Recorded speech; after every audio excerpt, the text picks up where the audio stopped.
it would help if I like actually updated all of the stuff on the screen, you know. Steve.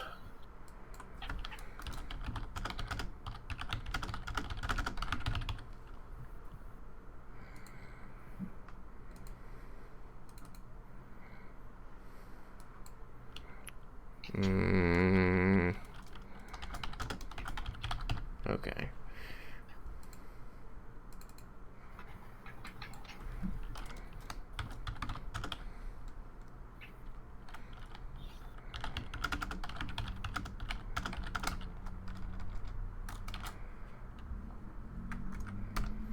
Yeah, that'll do.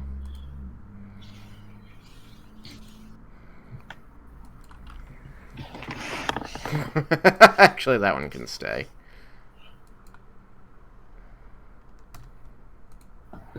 Okay, that'll do. Aren't you be drumming? We're live. Ish. It's live-ish. Well, we're definitely live, but, like, I haven't done this yet. XCOM 2 Electric Boogaloo. Boogaloo.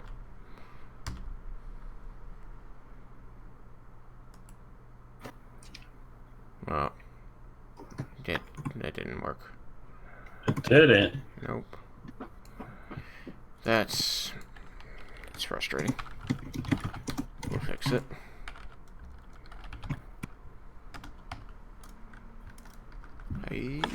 Yeah. This is the Player 4 Podcast. Join us each week as we talk about video games, entertainment, and pop culture, and bring in guests from the Rooster Teeth community. Player 4 has entered the game. Hello and welcome to the Player 4 Podcast. I am one of your hosts, Tristan, aka Shagrazier. I am Alex, aka Chaos Black 21. And I'm Malachi, aka Sukikiba. Woo! No Joseph. We're back to no Joseph weeks. He is off celebrating his wife's birthday week, and so we won't be seeing him tonight. But that's fine. We can have just as much fun, if not more. Well, just as much anyway, without him. So, tonight, as we usually do when Joseph isn't around, the mice will play D&D, or at least talk about it. So, I figured, usually what happens when Joseph is on and we talk about, you know, what it's like, DMing, what it takes to get a game together, and how you worry about world building. But I wanted to talk to my fellow casters about being a player, which I don't think I ask them enough or give them a chance to talk about what they have to know as players. So I want to just jump right into that topic if I can, and I want to give the floor to Malachi first, and then I'll talk to Alex. I want to know, you know, what's it like? What do you have to do on a weekly basis to be part of an online game of D&D? You know, think for all the people out there who want to play D&D but don't have local groups and haven't yet found an online group to join. Not be a Malachi? Malachi.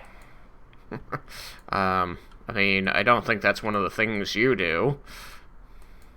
I probably should look into more of my information and know it offhand, because one good thing is always not needing to, like, it's perfectly fine not to know everything about the game mechanics or messing up here and there, but you should be pretty fluent in knowing what you need to do, can and cannot do, that your character has been built for.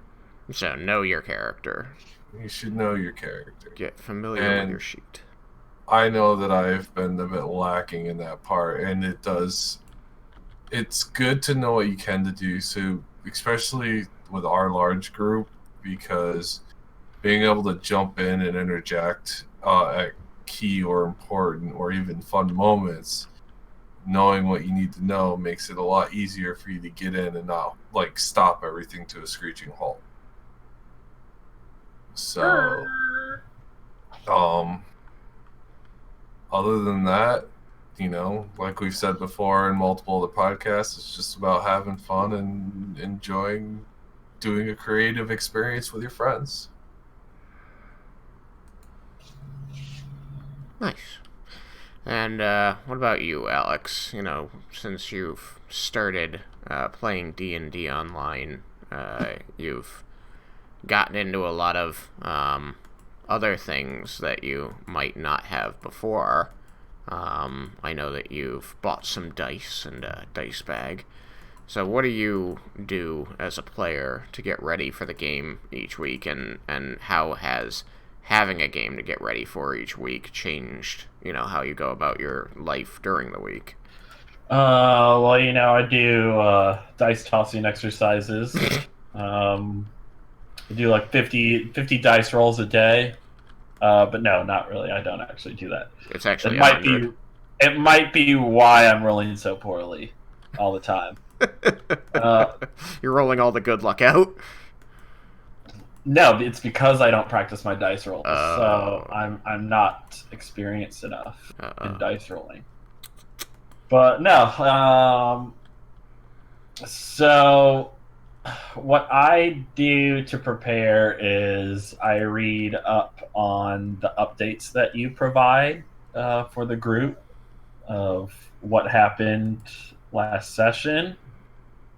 Those are good resources that you give us so that we can remember stuff, because there's a lot of names floating around at this point and a lot of things that have happened that you might have to think back, like that even happened now that we've been going 3 years, that could have happened like 2 years ago, and we're talking about a place that we went to way back then. We're like, what's the name, and what's this guy fancy last name? Actually, what piece of information got brought up last night that everybody had to think back over a year? I believe Derek was trying to remind everybody of it. So, well, I think everybody knew it, but Rowan had stated to the party that he saw pretty much Dahlia and Lara Bendis snogging it, so to speak. And it was funny because it came up because Lara Bendis was trying to ignore the fact that everyone's like, "Come on, you and Dahlia, let's just get it out there." He's the only one who seems unaware of their friendship. Yeah, but it was very entertaining for me because it had just come up from another NPC perspective who knew who the NPC Nalia was, because she's an important person in politics, and was surprised to hear that anybody in the party was familiar with her. And Lara Mendes is downplaying it. I mean, she was a student of mine. We're good friends. And stuff like that. The party's like, really? Good friends? Huh? Is that how friends treat each other? Huh? Yeah. So that's kind of how I prepare, is by reading up on past things. I think that's a pretty important one, is to keep updated on what's been going on in your story, so that you know when something happens this session, you can confidently be reacting to it in character, in a way that your character would. Yeah, you need to think about what has happened, how your character has reacted, and even though you might not necessarily know what is actually going to happen going forward, you can still think of possible scenarios that can come from what has happened, so that you can have an idea ahead of time. How would my character react if like this happened because of this that had already happened? And so then when something happens, you might have a better ability to react immediately rather than having to take the time to think about it, like right there on the spot. And so you can just act as the character, not even have to think twice. Yes. Well, because honestly, in any given moment when you're even in real life, you aren't necessarily always thinking about what's going to happen next. I always do. Bull crap. I always go through scenarios in my head. Absolute bull crap. I always go through scenarios in my head. I think about every action I take, and I purposely choose the least optimal one because it's funny. So, Tristan, should we remind him about a certain temple?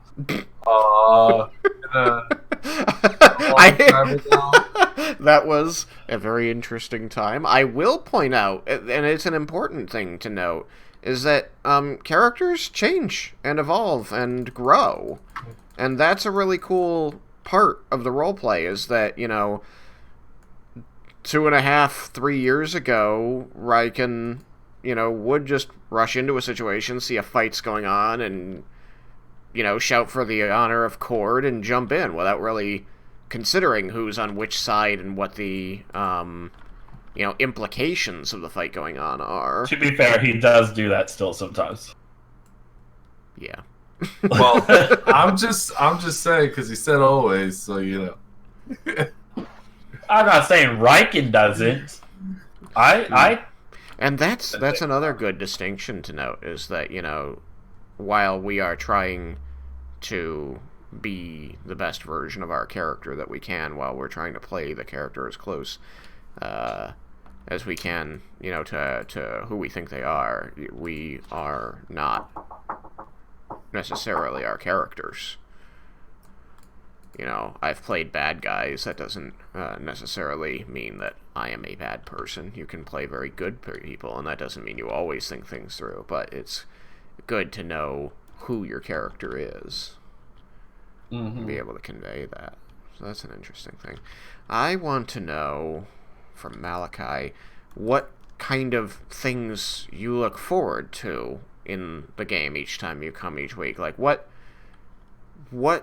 about, such an activity as this, weekly game, keeps you coming back? Like, what are you hoping to see in the story each time? And, how often do you find what you're hoping for is delivered in a way that is meaningful and keeps you coming back?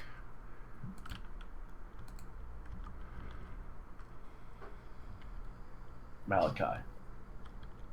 No, I just say I just enjoy hanging with my friends and enjoy just being involved in the world. Like, even if this is a lot of times I've been tired a lot lately, but still doesn't mean I don't enjoy sitting there listening to what everyone's doing, following along, jumping in where I can, kind of picking my situations, because being in a group of what we have seven.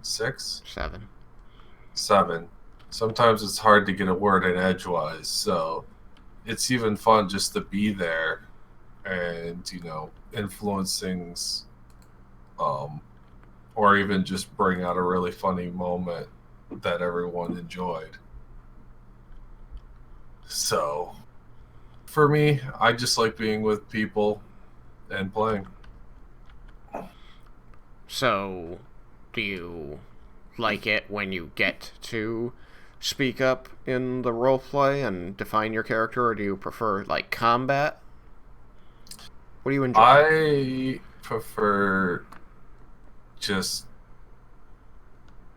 hell breaking loose. I honestly do.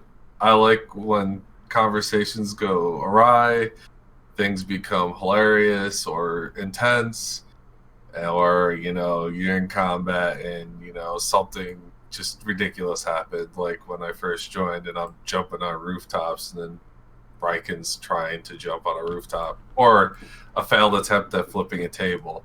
You know, they're just fun experiences. Yeah, I hear you. So, Alex. Yes. What about you? Same question. What do you look forward to each time you come to the game? What are you hoping might happen, or what you might get to do? And do you feel like it gets delivered often, or is there still a lot that you're hoping for the future? I'm looking forward to character progression, not necessarily Riken's. I like seeing progression of the other characters and kind of the bonds that form between members, like Riken and Leah. Jebel and Bendar had a good moment recently. But I also enjoy battles, and I look. They sometimes take a little while because there's so many of us, and there's sometimes we gotta look up some rules on some actions. Yeah, it can get a little hectic. But like the battles that you put us through are always interesting, and there's always that challenge to them. Like they're never like, oh, we're just gonna breeze through it. It's like almost all the time. It's like, okay, we should be able to beat this, but it's not a guarantee, especially if we roll poorly. All we gotta do is not roll poorly. Not roll poorly and make good decisions about what we're gonna do. And it's kind of hard to do when you only have 6 seconds in your move. Like if you want to do something with someone, you basically have to talk really quickly and hope that they understand you, because otherwise that plan won't work. Yeah. So that's why I like the good balance, that it's not always battles. We don't have battles all the time, and that's filled in by the character progression from the role play that we have. When it's like those are the sessions we have when it's just role play. Like last night there was no combat. The last couple nights have been. Yeah, it's true. And sometimes that has to happen to be able to progress the story, because if you just have battles all the time, you're not going to get very far in the story. It becomes tougher, and as you said, because the battles can take so long with so many people, if you were to have a combat every session, there would definitely be more people losing the thread of the story. Like, why are we here? What are we doing?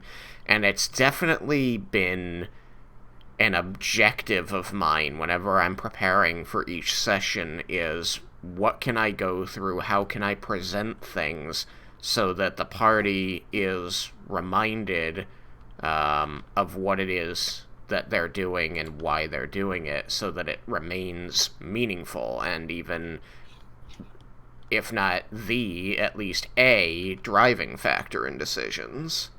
Mm-hmm.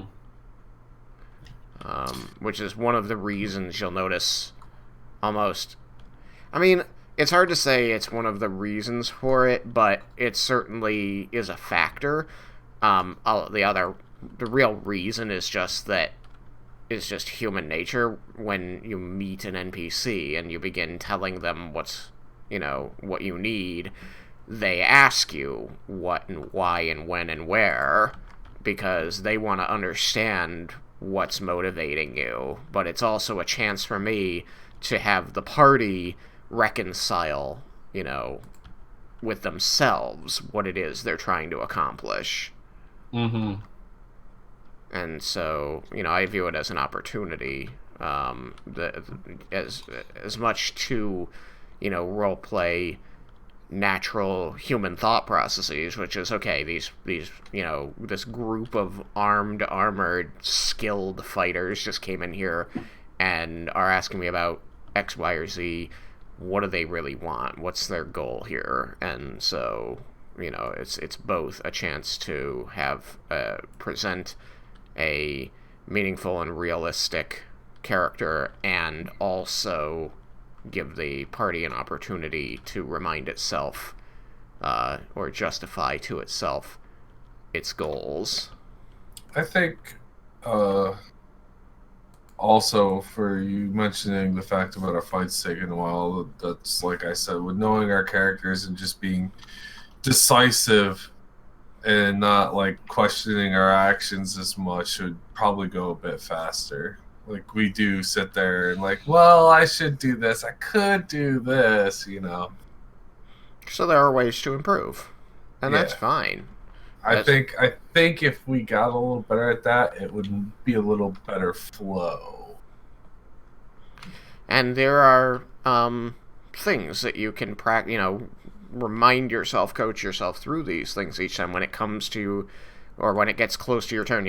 I put the combat order up on the screen so that people can see when their turn is, and they just have to check, okay, who's talking right now? Is it their turn? Okay, when's my turn? It's 3 turns from now.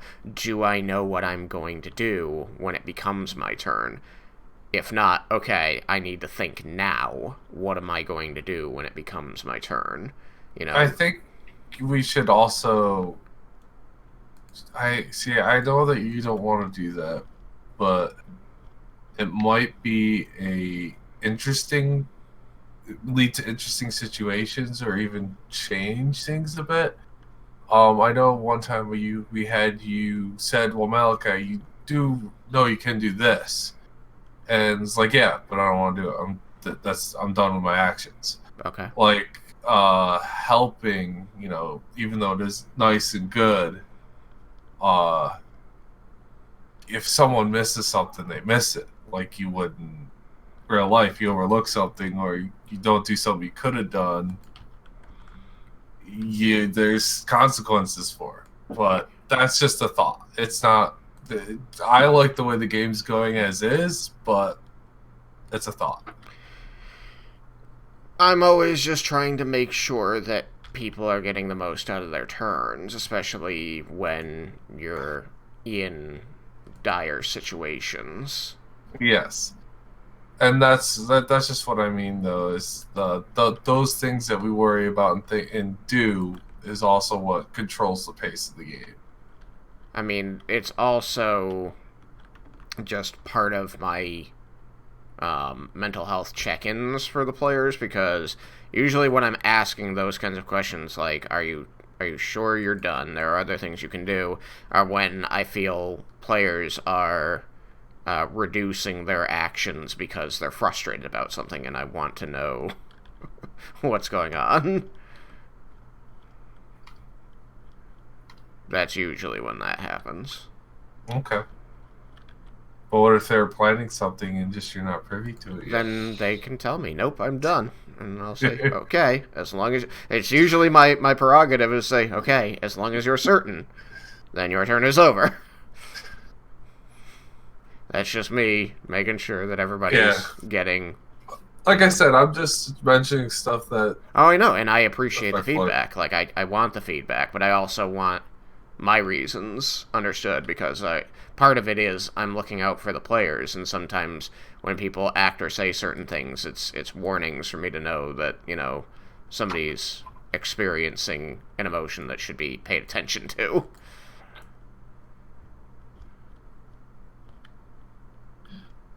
I have a lot of jobs as the DM to make sure that everybody's having a good time, and I just want to do that.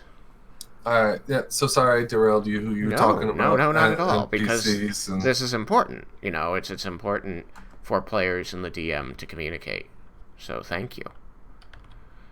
So yeah, you were talking about NPCs and getting, interacting with the players and making them still understand how they were Yeah, and it their serves motivation. as reminders to the moment chances for the players to be reminded what it is they're doing and why, because that's something that I've always tried to maintain a focus on in the story, is that the party has goals, the players, the characters have goals, and that their actions are, in general, serving those goals.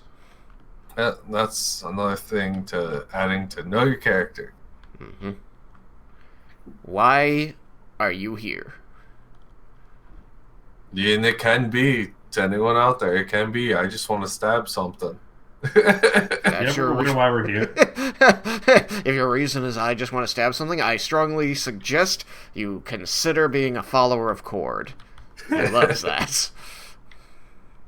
Yeah, Cord.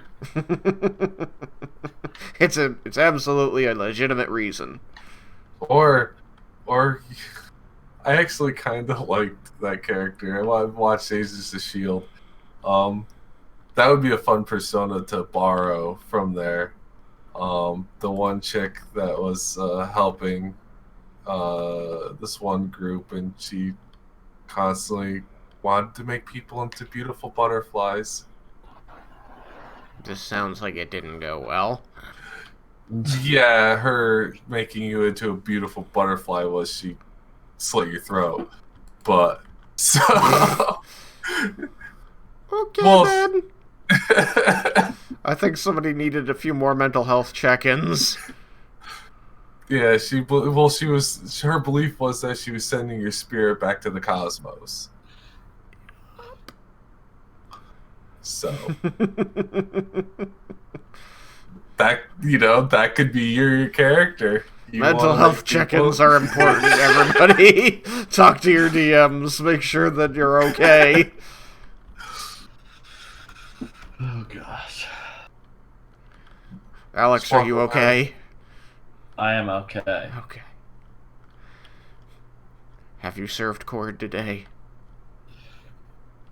I always serve Cord. He is the best god. And so...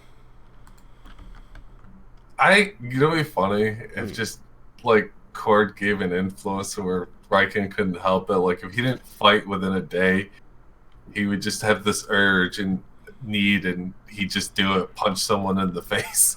I mean, I think that he might be that kind of person anyway. Riken would not punch someone in the face for no reason. There wasn't no reason. He really, really wanted to fight. And Cord's like, you're fighting, and it's been a whole 24 hours. What the hell are you doing? Come on. Fight for me, damn it! You got this dice bag. It says the day is mine. Say the thing. And anytime you punch the lady, she's like, oh, why'd you do that? It's the love of Cord. Have a nice day. Love of Cord. I will punch Cord's love into you. It's tough love. It's tough love, but someone's got to do it.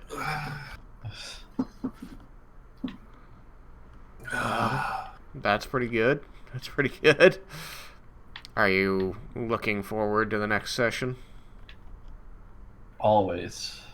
Maybe. Maybe. Weather's gonna get kind of crappy this weekend, so hopefully I'll be functional. I can't wait for winter season to be over. Winter season does suck. I love snow. There's fun things you can do in snow, but it's a douchebag. A bag of douche. Big ol' bag of douche. Bleep! So yeah, I'm hoping we get rain. They forecasting rain so far, but if it gets cold enough, I might be seeing quite a bit of snow. Oh boy. Uh-oh. I might have to work Sunday. Yeah. Yeah. That'll be fun.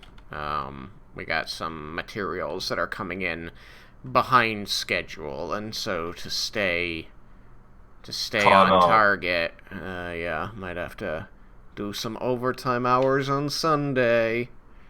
Uh-oh. My boss informed me of the possibility a couple weeks ago, so it's okay. I need to look into. I think I said it last time? Maybe I didn't. Was Alex around? Sup. Was I around? Yeah, just say it. It's possibly. I'm gonna start doing the financial number crunching to possibly go to RTX. I don't know when I last. Oh, said yes, I have heard that. Yeah. I've I'm been gonna do- trying to keep it alive in the Discord channel about the room share, so that way they hold a space for you. Yeah, I gotta just crunch the numbers and see if I can get a plane ticket sooner than later. Okay. I also seen my mom was saying that too. Because I was like, yeah, thinking about going to Texas, and she's like, they're increasing the identification needed for flying now. Yes, because it was a law that was passed back in 2001 that by 2020 every state in the union has to have instituted a real ID system that or people fly. So you either have to have a real ID or you have to use your passport to fly domestic. Real ideas in like you can get an updated driver's license. Right, it's just a more expensive driver's license. It's like $50 instead of free. Yeah. Free. What driver's license? No, I don't think that was free. I had to pay for that when I got mine.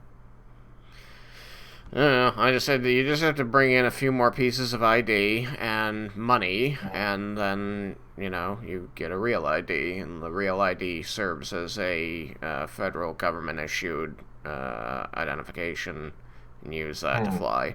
I'm pretty against the system, but there's not anything I can do about it, unfortunately. Well, that means that's another thing I have to look into if I'm going to be flying to Texas. Because I don't think I'd drive. I would not drive. It's like 30 hours from where you are. Yeah. That would be one heck of a trip. Yeah, but the real ID takes, a week or two. The other thing you can use is a passport. I don't have a passport. Because I've never had to go on any international travel, so...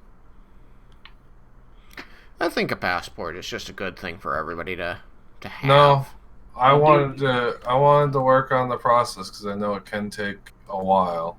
It takes 6 weeks, I think. I do have a passport. You can expedite it if you pay money, which is silly. But without money, it takes about 6 weeks. Really? I thought it took a lot slower because, to my knowledge, I thought it was months. Potentially, it could be quite a few months. 6 weeks is a month and a half, so, yeah. But yeah, like, maintaining a passport's a good idea because, for one thing, they last 10 years.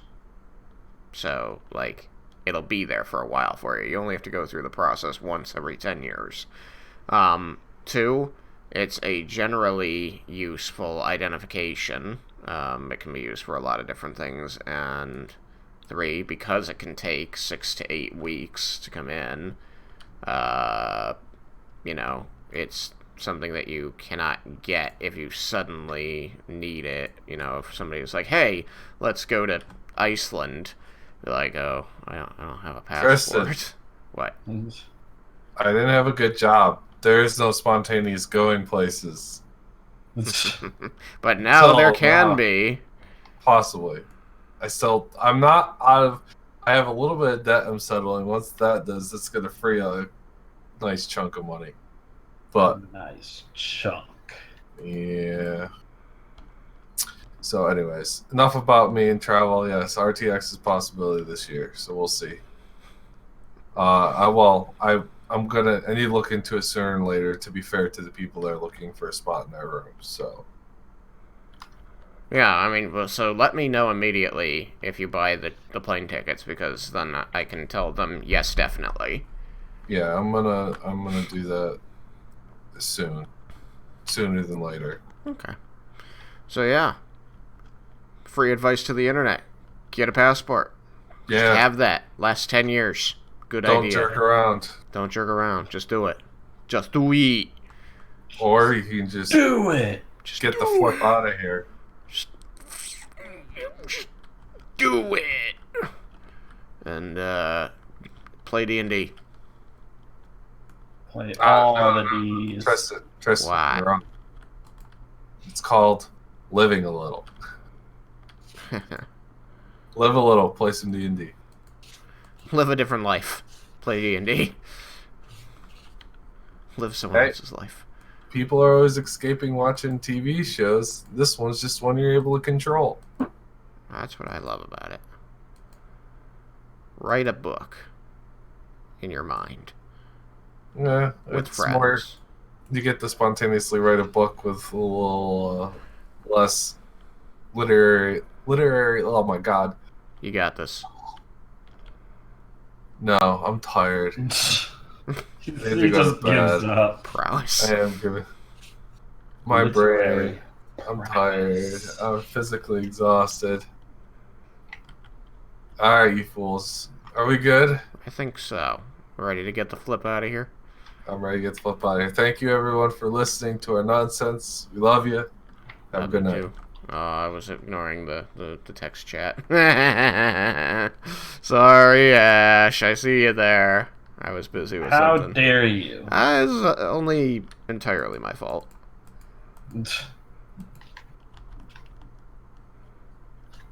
Thank you for being here, Ash. We love you. Bye.